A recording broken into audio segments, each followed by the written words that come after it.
박 PD의 픽. 중국이 2030년까지 유인 우주선을 달에 착륙시키겠다라고 선언을 했었는데 목표에 서서히 다가가고 있더라고요. 와하. 최근입니다. 지난달 말에 중국 관영 영자지인 글로벌 타임스에 따르면 중국 우주항공과학기술 그룹, 중국의 나사쯤 되겠죠? 유인 달 착륙 프로젝트에 사용할 예정인 창정 10호 로켓의 주 엔진 시운전에 성공을 했습니다. 그렇군요. 이 엔진 성능이 어느 정도 되나요? 예, 첨단 액체 산소를 연료로 사용해서 추력을 130톤까지 늘렸는데 현재 120톤인 창정 5호의 추력을 10톤 정도 개선을 한 거죠. 와하. 근데 창정 10호는 엔진 21개를 단대요. 그러니까 210톤의 추력이 늘어난다는 거고요. 이렇게 되면 이것은 로켓인지 이삿짐 배달용 트럭인지 분간을 하기가 어려울 정도로 덩치도 커지고 힘도 좋아진다는 겁니다. 창정하니까 임창정 씨가 생각나는데 요즘 잘 지내는지 궁금하긴 하네요. 잘 지낼 리가 없죠. 중국이 유인 달 착륙 이후 달에다가 원자력 발전으로 구동하는 기지를 건설할 계획이라고 합니다. 원자력으로 구동하는 기지라. 정말 SF 영화에서나 볼 수 있을 법한 장면인데 과연 중국이 이를 현실화할지 저도 기대가 되는데요. 중국 사람이 달에 착륙한다. 꿈 같은 일일 수도 왕서방의 구라 정도로 여길 수도 있지만 꼭 그렇지만은 않은 이유가 있습니다. 중국이 지난 2019년입니다. 그해 1월 무인 달 탐사선인 창어 4호를 쏘아 올려서 인류 역사 최초로 달 뒷면 착륙에 성공을 했죠. 이듬해에는 창어 5호가 지구로 가져온 달 토양 시료를 분석해서 달에 수천억 톤의 물이 있다는 증거도 확인을 했습니다. 그러니까 우주 기술력, 달을 쏘아 보내는 능력, 요것만 따져본다면 거의 미국과 어깨를 나란히 할 수도 있다는 겁니다. 그러니까요. 그런데 중국만이 아니잖아요. 다른 나라들도 지금 우주 개발에 총력을 다하고 있죠. 맞습니다. 달에 착륙하는 것만 놓고 본다면 기존의 미국, 러시아를 비롯해서 요즘은 일본, 인도까지 달에 눈독을 들이고 있습니다. 가장 큰 이유는 돈이죠, 돈. 달이 하늘에 떠 있는 광산으로 불릴 만큼 많은 자원을 가지고 있죠. 특히나 지구에는 없는 미래 자원이 많은데 경물진에서도 몇 차례 소개를 드렸습니다만 헬륨3로 불리는 헬륨 동위원소가 100만 톤가량 있는 것으로 추정이 되죠. 헬륨3. 현재 원자력 발전의 동력인 핵 분열보다 4.5배나 많은 에너지를 내는 핵 융합의 원료입니다. 스마트폰, 전기차, TV와 같은 전자제품 제조에 필수인 히토류도 풍부하게 매장이 돼 있고요. 이러니 우주 기술력이 있다고 하는 나라에서 가만히 있을 리가 없죠. 이런 상황을 알고 계신 분들이라면 지난 주말 중국에서 들려온 소식 충격적이었을 겁니다. 이 배터리에 감전된 듯한 그런 소식이었죠. 저 깜짝 놀랐는데요. 글로벌 전기차 배터리 시장 점유율 1위인 중국의 CATL, 얘네가요, 놀랍게도 10분 충전으로 400km를 달릴 수가 있다. 완충에는 15분이 걸린다. 그래서 최대 주행거리는 무려 700km다. 라고 하는 리튬 인산철, 그러니까 LFP 배터리 썬싱을 개발했다라고 발표를 했어요. 그러니까요. 아니, 이게 진짜 사실이라면 이 급속 충전하는데 보통 아무리 빨라도 2시간 이상 걸리는데 이게 15분으로 줄어든다. 이건 진짜 장난이 아니죠. 남들은 급속 충전하는데 걸리는 시간을 얘네는 완충을 한다는 겁니다. 제가 스마트폰 충전을 할 때 걸리는 시간을 갑자기 생각이 나더라고요. 보통 1시간 정도 충전을 했을 때 뭐 완충 또는 한 80% 가까이 되는 것 같은데 CATL은 전기차입니다. 전기차가 완충에 15분이다. 이 무슨 도깨비 같은 소리입니까? 중국이 주력으로 삼는 LFP 배터리, 한국이 주력으로 삼고 있는 NCM 배터리보다 가격이 싸고 화재 가능성이 상대적으로 낮기 때문에 테슬라와 같은 글로벌 완성차 업체의 채택이 이미 있어 왔고 현재도 계속 늘고 있는 추세입니다. 다만 LFP는 NCM에 비해 딱 한 가지 단점이 있었는데 주행거리란 말이죠. LFP는 NCM보다 무겁기 때문에 상대적으로 주행거리에서 손해를 봤다. 그래서 많이 가봐야 400km였다. 하지만 지난 주말 중국 발표가 맞는다면 얘네는 700km까지도 달릴 수가 있다는 겁니다. 동시에 한국이 가지고 있었던 장점, 이제는 더 이상 한국만의 장점이 아니라는 거죠. 하지만 이번에 CATL이 발표한 썬싱은 LFP의 기술적 한계를 거의 극복한 것이니 국내 기업의 엄청난 파장이 예상이 됩니다. 그런데 일각에서는 이게 진짜냐, 이것도 허풍 아닐까? 라는 이야기도 나오더라고요. 그렇죠. 중국 특유의 허풍일 가능성 물론 있겠죠. 하지만 만에 하나 사실이라면 가격이나 양에서는 밀리지만 질적으로는 우리가 우세하다라고 자랑을 해왔던 한국의 2차 전지 기술력과 기업의 가치, 추풍낙엽이 되겠죠.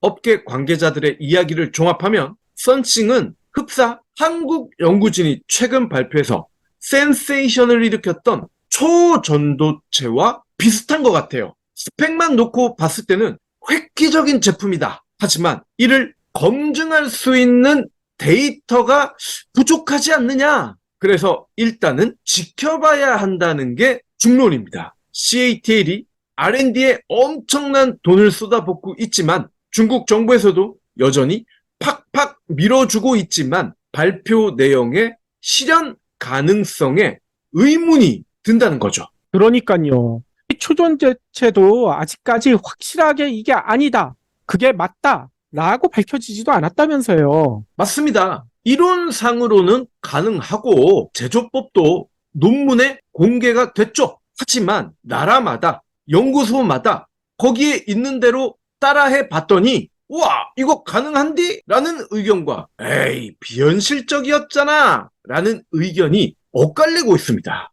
한국이 초전도체를 공개하자 당황한 중국이 썬싱으로 세계를 놀래키려는 의도가 아니냐라는 의심이 나올 정도로 썬싱에 대한 스펙 전 세계가 놀라고 있다는 겁니다. 다만 썬싱이 한국 업체를 자극하는 매개 역할은 충분히 할 것으로 기대가 돼요. 중국이 가격 경쟁력뿐 아니라 기술력도 갖춰 나가고 있다는 근거는 될 수 있으니까요. 특히 R&D 비용을 팍팍 줄이고 있는 한국 정부에 경종을 울리지 않을까 싶은데 과연 한국 정부가 경종을 울렸는데 응답을 할지는 모르겠네요. 아, 이게 종이 울리는지도 모르고 있을 것 같아요. 귀 막고 있어서요. 하긴 이 핵 오염수를 마시게 되면 전 국민의 귀도 멍해질 것 같긴 해요. 올 상반기 CATL의 글로벌 배터리 점유율 36.8%로 여전히 1위입니다. 물론 거대한 중국 내수 시장 덕이지만 중국을 제외한 시장에서도 27.2%로 2위예요. 비중국 시장 1위인 LG 엔솔이 28.7%, 격차가 작년 동기 8.4%포인트에서 1.5까지 많이 줄었는데 썬싱이 만약 진짜라면, 진라면 말고 진짜라면 이거 어떻게 되겠습니까? 그러니까요. 그런데 여기서 또 이 암울한 소식이 들려오고 있다면서요. 맞습니다. 한국 자동차 모빌리티 산업협회 하마에 따르면 올 7월까지 국내에서 팔린 전기차 수 91,825대. 전년 동기와 비교하면 11.2%가 늘었어요. 그런데 작년 상반기 전기차 판매 증가율이 전년 대비 75.6% 늘어난 것과 비교하면 증가세가 6분의 1밖에 안 됩니다. 주말에 등산하셨다고요? 주말에 지역 축제 다녀오셨다고요? 니곽스 베이스워시로 세탁하셔야죠. 면이 아닌 화학섬유는 전용 세제로 빨아야 오염물질이 제대로 제거됩니다. 일반 세제로 세탁하면 잔여 오염물이 남아서 옷장에서 냄새가 날 수 있어요. 평일에도 속옷은 물론 아이들 교복, 체육복이 세탁 바구니에 쌓인다고요? 이런 옷들도 대부분 화학섬유로 만들어졌습니다. 지금은 니곽스 베이스워시 할 시간입니다. 베이스워시는 네이버에서 경불진모를 검색하시면 구매하실 수 있습니다.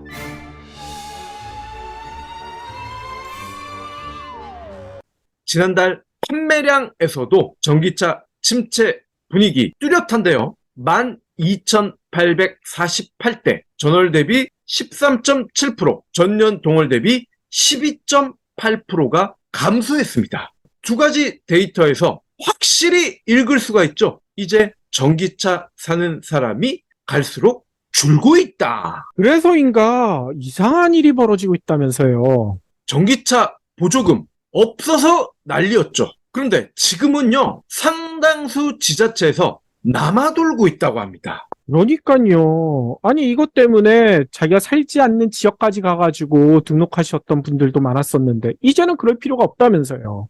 그러니까요. 서울시에서 18일 기준 일반 대상 보조금 공고 대상 9,468대 중에 신청을 접수한 차는 27%, 인천 역시 6,440대 중에 접수 대수는 1,613대, 부산, 울산 등 일부를 제외한 대부분의 지자체에서요, 접수 대수가 전체 절반에도 못 미치고 있습니다. 미국, 중국과 같은 주요 시장에서도 전기차 시장의 성장 속도는 더뎌지고 있는데요. 올 상반기 미국 전기차 판매량이 55만 7천 대, 전년 동기 대비 50%가 늘기는 했습니다만 증가율은 작년 상반기 71%에 한참 못 미쳤죠. 중국 역시 상반기 기준 전년 대비 32%가 늘었지만 작년 109%가 늘었던 것과 비교를 해보면 성장세가 3분의 1로 꺾였습니다. 역시나 미국, 중국도 갈수록 전기차 수요가 줄어들고 있다는 데이터죠. 전기차 시장 성장세가 꺾인 이유, 물론 복합적입니다만 전 세계적으로 보조금이 줄어들고 있다는 겁니다. 물론 우리처럼 저도 안 갖는 그런 나라도 있지만 영국과 중국은 올해부터 전기차 보조금을 완전히 없애버렸습니다. 이러니 전기차 사는 사람이 더 줄어들 수밖에 없겠죠. 또 다른 이유도 있다면서요. 네, 전기차의 고질병이죠. 충전 인프라 부실 문제 여전합니다. 환경부에 따르면 5월 말 기준 국내에 보급된 전기차 충전기는 24만 기. 근데 같은 기간에 전기차는 46만 5천 대가 보급이 됐어요. 보급된 전기차 대비 충전기 수는 절반밖에 안 됩니다. 특히나 급속 충전기는 2만 5천 기, 전체 10%에 불과해요. 급속 충전기 비중이 많아야 그나마 대수가 부족하더라도 충전을 빨리빨리 더 많은 사람이 할 수 있을 텐데 고작 10% 수준밖에 안 됐다는 겁니다. 더 놀라운 건 우리나라 충전 인프라 수준입니다. 전기차 100대당 충전기 수가요. 일본은 153.1기, 미국은 185.3기, 독일은 230기, 영국은 318기, 우리나라보다 6배나 많습니다. 아하. 그러니까요. 한국에서는 전기차를 사려고 하면요. 일단 보조금도 줄긴 줄었지만 충전할 데가 없어.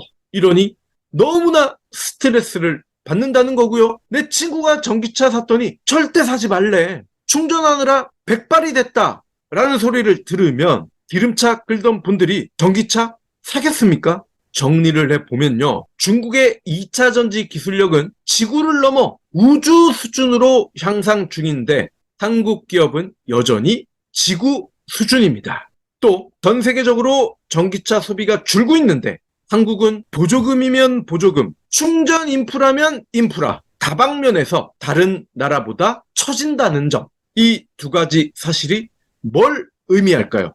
LG엔솔, 삼성 SDI, SK온, 그리고 에코프로를 비롯한 다양한 2차 전지 관련 중견, 중소기업들의 미래에 안개가 자욱하다는 겁니다.